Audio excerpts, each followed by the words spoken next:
Sungguh pilu dan tragisnya kisah cinta wanita yang satu ini. Dirinya cinta mati hingga rela mendonorkan ginjalnya ke kekasihnya yang lagi sakit.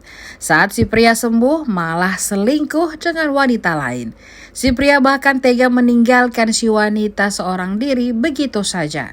Kisah cinta itu pun viral di media sosial Twitter setelah dibagikan akun @clips_that_go_hard beberapa waktu lalu. Wanita tersebut bernama Colin Lee, asal Amerika Serikat. Pasangannya justru berselingkuh setelah ia sembuh. Masih sakit hati, Colin mengaku tak menyesal setelah mendonorkan ginjalnya kepada sang kekasih. Kini dirinya mulai menerima kenyataan telah diselingkuhi. Menurut Colin, ia tidak menyesal sudah menyelamatkan nyawa manusia. Diungkapkan Colin, sang pacar sudah 2 tahun menjalani cuci darah, bahkan setelah mereka bertemu dan menjalin hubungan. Diketahui kekasihnya terang-terangan berselingkuh, bahkan sempat di-ghosting.